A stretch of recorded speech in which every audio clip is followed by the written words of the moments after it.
అందరికీ నమస్కారం. కొత్త కథలోకి స్వాగతం. ఈ కథ పేరు కలలు పండిన రోజు. రచన తురగా జానకి రాణి గారు. 1988లో ప్రచురింపబడింది ఈ కథ. చదువుతున్నది దేవి. ప్రొద్దున్న 10:30 వేళ సుధాకర్ పడక కుర్చీలో పడుకొని తదేకంగా తన ముఖాన్ని అద్దంలో చూసుకుంటున్నాడు. అతనికి తీరుబాటు ఉన్నప్పుడల్లా ఈ పని చేస్తూ ఉంటాడు. కనుబొమ్మలు పైకెత్తి క్రిందకి దింపి పెదవులు విరిచి బిగించి మేసం వేళ్లతో సవరించుకొని కళ్ళు చికిలించి పక్కచూపులు చూసి రకరకాల విన్యాసాలతో అవకారాలలో అభినయం చేస్తూ ఉంటాడు. అద్దంలో స్వంత ముఖాన్ని చూసుకోవడం కంటే సరదా అయిన సంగతులు అతనికి జీవితంలో అట్టే లేవంటే అతిశయోక్తి కాదు. కానీ పాపం ఒక్క సంగతి అందరూ ఒప్పుకుంటారు. ఆ ముఖం ఎంతసేపు చూసుకున్నా తప్పు పట్టడానికి వీల్లేదు. అతని పేరుకే గాక రూపురేఖ విలాసాల్లో కూడా సుధాకరుడనే చెప్పచ్చు. అతను బీకామ్ పాస్ అయ్యి సంవత్సరమైంది. ఎంకామ్కి దరఖాస్తు పడేశాడు. సీటు వచ్చేదే కానీ గట్టి ప్రయత్నం చేయడానికి డబ్బు లేదు. 4-5 చోట్ల ఉద్యోగాల కోసం దరఖాస్తులు పడేశాడు. కానీ కాలేజీలో సీటు దొరకడమే కష్టం అనుకుంటే ఉద్యోగం దొరకడం కష్టతరం. కాలేజీ జీతం కట్టడానికే డబ్బు లేకపోతే ఉద్యోగం సంపాదించడానికి డబ్బులు ఎక్కడి నుంచి వస్తుంది? రాదు.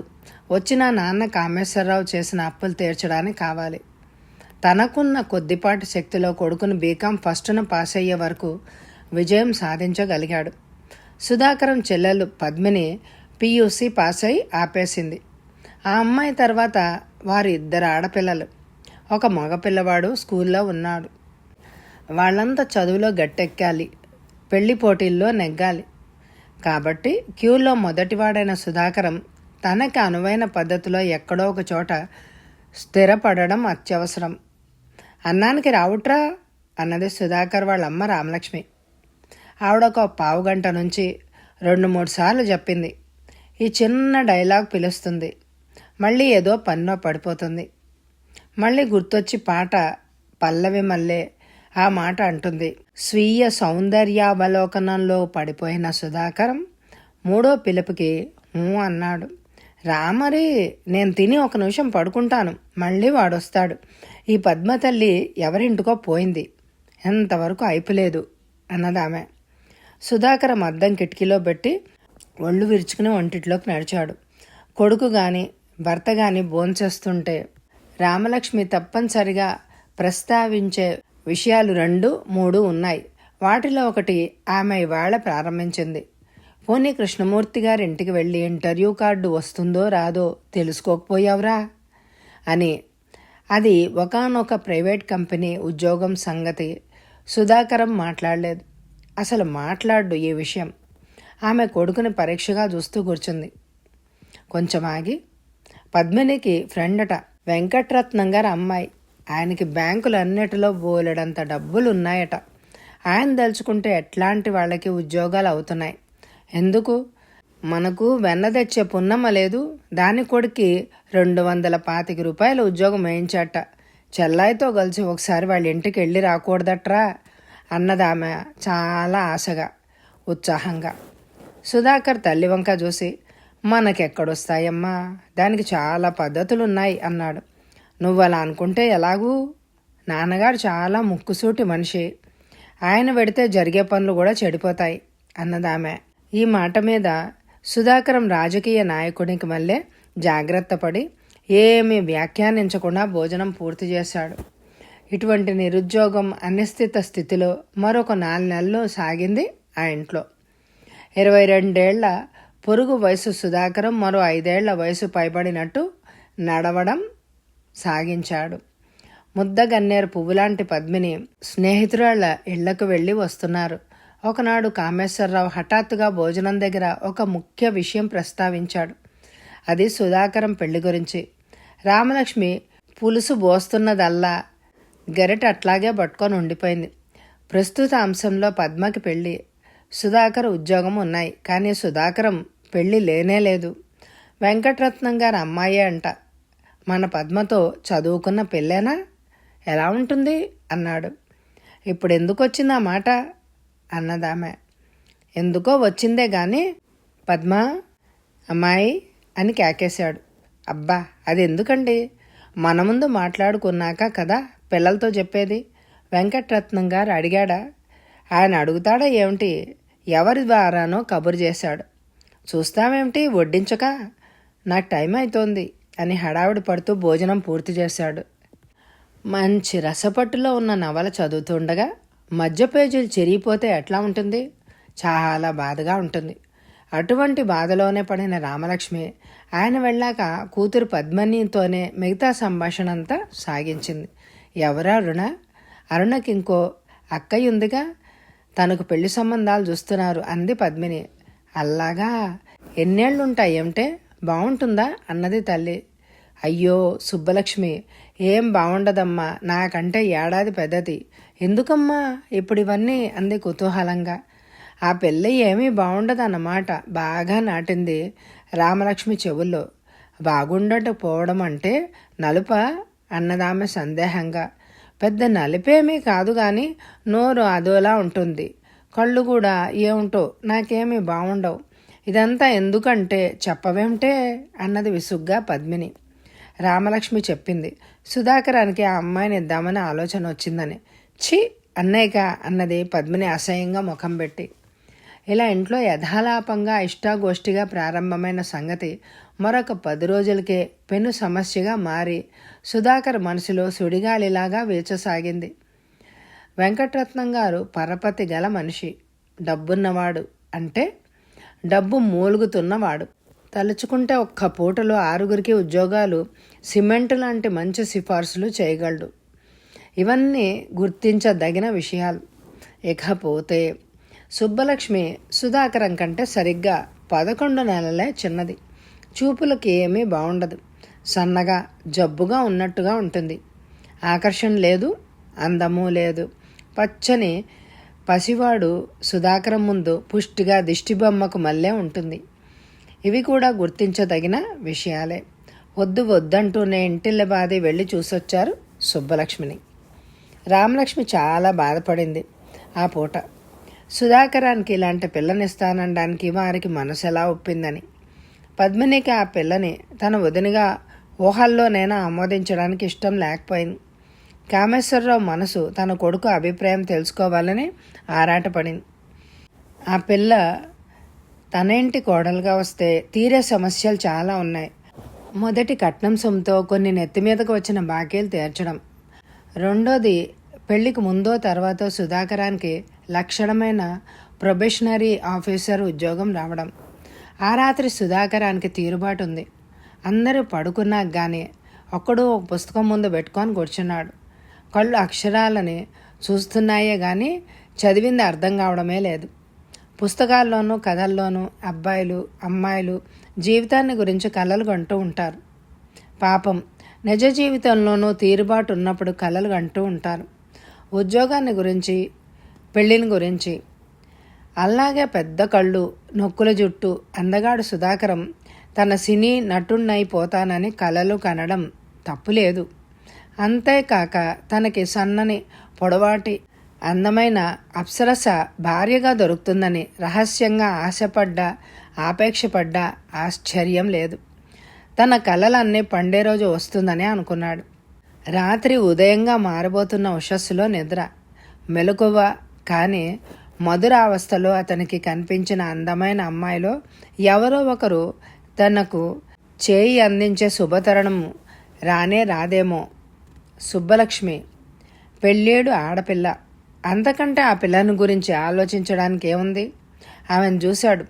ఇబ్బందిగా గొంతులోకి వచ్చిన చిన్న బాధని దిగమింగి భయంగా కళ్ళు యువతలకి తిప్పేసుకున్నాడు.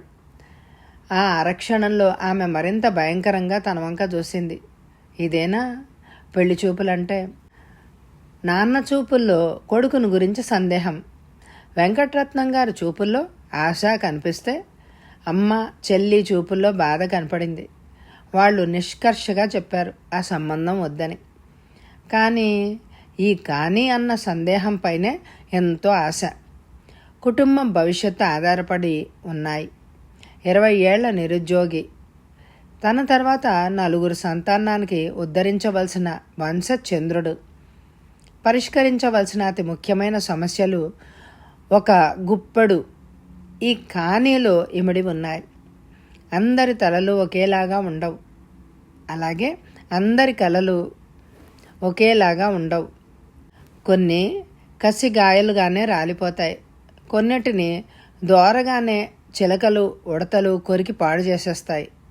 నవ యువకుడు సుధాకరం ఒక ప్రొబిషనరీ ఆఫీసర్ పోస్టుని, 6,000 రూపాయల కట్నాన్ని, వీటితో పాటు వచ్చే సుబ్బలక్ష్మి అనే వధువుని భరించి ఒక శుభముహూర్తాన పెళ్లి చేసేసుకున్నాడు. ఎందుకు లక్ష్మి అన్నాడు సుధాకరం. సుబ్బలక్ష్మి మాట్లాడక ఏమీ లేదన్నట్టు తల ఆడించింది. ఏమీ లేకపోవడం ఏంటి, తీరుగుచుని ఎందుకు ఏడుస్తున్నావు మరి అన్నాడు కొంచెం చిరాగ్గా. ఆమె మాట్లాడలేదు. చెప్పకు, పోనీ నీకిదో పెద్ద జబ్బైపోయింది ప్రతిదానికి అన్నాడు. ఆమె కళ్ళలో నీరు గట్టిగా అద్దేసుకుంది, కానీ బావిలో ఊటలా మళ్ళీ కమ్మింది నీరు. నవ్వుతూ కులాసాగా ఉంటే ఎల్లాటి ముఖాలు బాగానే ఉంటాయి, ఏడుస్తూ ఉంటే ఇక చెప్పనే అవసరం లేదు అనేసి బయటకు వచ్చేశాడు. పెళ్ళై సరిగ్గా ఏడన అర్థమైంది. అతను ఎన్నో ఊళ్ళల్లో ట్రైనింగ్ పూర్తి చేసుకుని ఉన్న ఊళ్ళో ఆఫీసర్గా చేరాడు. అన్ని చోట్లకి భార్యను కూడా తీసుకెళ్లే ఏర్పాటు చేశాడు వెంకటరత్నం గారు. ప్రారంభంలోనే మంచి జీతం. సుబ్బలక్ష్మి మీద విసుక్కుని బయటికి వెళ్ళిపోయిన సుధాకరం హోటల్లో కూర్చొని కాఫీ తాగడం మొదలెట్టాడు. ఎదురుగా అద్దంలో తను కనపడ్డాడు. పెళ్లినాడు లేని టీవీ రంగు ఈ ఏడనార్థంలో వచ్చాయి. తను ఎంతైనా అందగాడు, సందేహమే లేదు. సుబ్బలక్ష్మి ఎందుకు ఏడుస్తోందో, ఇంట్లో ఎవరైనా ఏమైనా అన్న మాటల్లో ఆమెకి తనని అవమానిస్తున్న ధ్వని వినపడుతూ ఉంటుంది. ఆమె అందచందాలలో సుధాకరానికి ఏ విధంగానూ పోలదని అనడమే ఆ అవమానం. ఇంట్లోంచి 2 ఫర్లాంగులు గబగబా నడిచొచ్చి మెల్లిగా వేడివేడి కాఫీ తాగుతుంటే ఆవేశం లేకుండా ఆలోచించగలుగుతున్నాడు సుధాకర్. తను మనస్ఫూర్తిగా ఒప్పుకునే కదా సుబ్బలక్ష్మిని పెళ్ళాడాడు. ఆమె అందం విషయంలో వాళ్ళు దాచింది ఏమీ లేదు, తన మెడకు బలవంతాన కట్టింది ఏమీ లేదు. అమ్మకి చెల్లెలకి బాధగానే ఉన్నా తను ఒప్పుకున్నాడు పెళ్ళికే.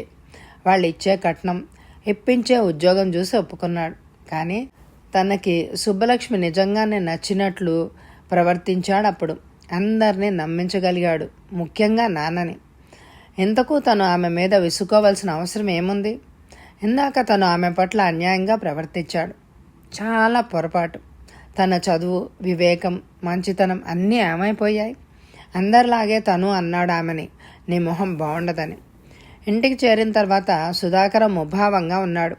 ఎర్రబడిన కళ్ళతో, చిన్న బుచ్చుకున్న మొహంతో పనులు చేసుకుంటోంది సుబ్బలక్ష్మి. అట్లాగే నిద్ర కూడా పోయింది. సుధాకరానికి మాత్రం నిద్ర పట్టలేదు. తను ఎవరినైతే ఉద్ధరించడానికి తన సుఖం త్యాగం చేసుకుని ఈ అమ్మాయిని కట్టుకున్నాడో వారే ఈమెను ఇప్పుడు కించపరుస్తున్నాడు. తన సుఖం త్యాగం చేశాడా? తనకిప్పుడు వచ్చిన లోటేంటి? నెత్తిన పడిన బాధ్యతలు సులభంగా దింపుకోవడానికి సుబ్బలక్ష్మి సాయపడింది. తనకి అంత బరువు ఎందుకు పడింది మీద? చెల్లాయిల పెళ్ళిళ్ళు, తమ్ముడి చదువు, నాన్న అప్పులు అన్నీ కలిసి ఈ పెద్ద కుటుంబానికి పెద్ద కొడుగ్గా తను ఆధారం కనుక భారం పడింది. మరి కోడలుగా తాను బరువు నెత్తినేసుకుంటోందిగా. పరాయి అమ్మ కన్న బిడ్డ ఈ సుబ్బలక్ష్మి. ఆమె వంక పరీక్షగా చూశాడు. మూసుకున్న కళ్ళ మీద కాటుగా కనబడుతోంది. కనుబొమ్మలు దిద్దినట్టుగా ఉన్నాయి. నిద్రపోతున్న కళ్ళలో ఏమి స్వప్నాలు, చిత్రాల వలె కదులుతున్నాయో. ఇంకా కలలేమిటి? పెళ్లి కోసం వెదకి వేసారిపోయిన ఆమె కలలన్నీ నిజాలై వరాలై కూర్చున్నాయి కదా. ఆమె కళ్ళలు పండాయి. కళ్ళు తెరిచిన సుబ్బలక్ష్మి తన పక్కన కూర్చుని మొహంలోకి చూస్తున్న భర్తను చూసి ఉలిక్కిపడింది. సిగ్గు, ఆశ్చర్యం కనపడ్డాయి కళ్ళల్లో. కానీ అవి ఒక్క త్రుటిలో మాత్రమే. బాధ, బెదురు గాఢంగా దెబ్బతిన్నట్టు కనపడ్డాయి. 18 నెలలు కాదు, 550 రోజులు తనతో కలిసి బ్రతికిన మనిషికి తనని చూస్తే ఇంత భయం వచ్చింది. ఎవరినో గొప్పవాడిని, పరాయివాడిని, శత్రువుని చూసినట్టు చూస్తోంది. జాలితో అతని కళ్ళు చెమర్చాయి. పడుకో లక్ష్మి, ఊరికనే చూస్తున్నాను. మీరు నిద్రపోలేదా ఇంకా అన్నది మెల్లిగా. లేదు, నిద్రపో నువ్వు అన్నాడు. అతనికి తెలుసు తిన్నెల్లా ఎందుకు ఇన్స్పెక్టర్లాగా, యజమానిలాగా, ప్రేక్షకుల్లా కూర్చుంటే ఆమె నడుం వాల్చదని. నేను వెళ్ళిపోయాక చాలాసేపు ఏడ్చావా అన్నాడు ప్రేమగా. ఆమె ముఖం పక్కకు తిప్పుకొని నేలని చూడాలని ప్రయత్నిస్తోంది. నేను అలా అనడం చాలా తప్పైపోయింది లక్ష్మి, ఏమనుకోకే అన్నాడు. ఆమె మాట్లాడకపోయేసరికి ముఖం బలవంతంగా తన వైపు తిప్పుకున్నాడు. ఆమె కళ్ళ వెంబడి నీరు కారుతోంది. ఆపుకుంటున్న దుఃఖం వల్ల పెదవి వణుకుతోంది. ఈమెనింత బాధ పెట్టడానికి హక్కు ఎవరిచ్చారు? వద్దు లక్ష్మి, ఇంకానా ఆగవు అన్నాడు. ఎందుకు బాధపడ్డావు సాయంత్రం? చెప్పు, ఎవరేమన్నారు అన్నాడు. చెప్పమని చాలా బ్రతిమలాడగా ఆమె, ఏమీ లేదు, మీరు నా కోసం చాలా త్యాగం చేశారు, నేను మీకు తగిన భార్యనే కాదు అన్నది. పిచ్చిదాన, ఎప్పుడు ఇదే మాట? చూడు, నా తర్వాత ఇంతమంది ఉన్నారు, అందరి సంగతి నేనే కాదు మనమే చూడాలి. ఈ బాధ్యత అంతా నేను ఒక్కడిని భరించగలనా? లక్ష్మి, నువ్వే నా కోసం త్యాగం చేశావు. చిన్న పిల్లవి, ఆటపాటగా జీవితం గడపాలనుకున్న కలలను కన్నదానివి. పెద్దదానిలా ఇవన్నీ తల మీదకి ఎత్తుకున్నావు. సంతోషంగా ఒక్క పరుషవాక్కు పలకుండా ఎత్తుకున్నావు. అందుకు నేనే నీకు రుణ. ఊరుకోండి, పెద్ద మాటలు అన్నదామె. కానీ మొదటిసారిగా ఆమె కళ్ళలో ఒక తృప్తి, భర్త తనను ఒక పెన్నిదిగా భావించి గౌరవిస్తున్నాడన్న సంతృప్తి తొంగి చూశాయి. ఇందరినీ దూరం చేసిన అగాధం ఏదో ఈవేళ మాయమైనట్లు అనిపించింది. 25 ఏళ్ళు రాని ఆ సతిపతులకు. కథ సమాప్తం. ఈ కథ మీ అందరికీ నచ్చిందా అండి? అయితే తప్పకుండా లైక్ చేయండి. అలాగే ఎండ్ స్క్రీన్లో కథలు, నవలలు, ప్లేలిస్టులు ఉంటాయి. పూర్తి నవలలు కూడా ఉంటాయి. అన్నీ స్కిప్ చేయకుండా వినండి. Thank you very much my dear friends.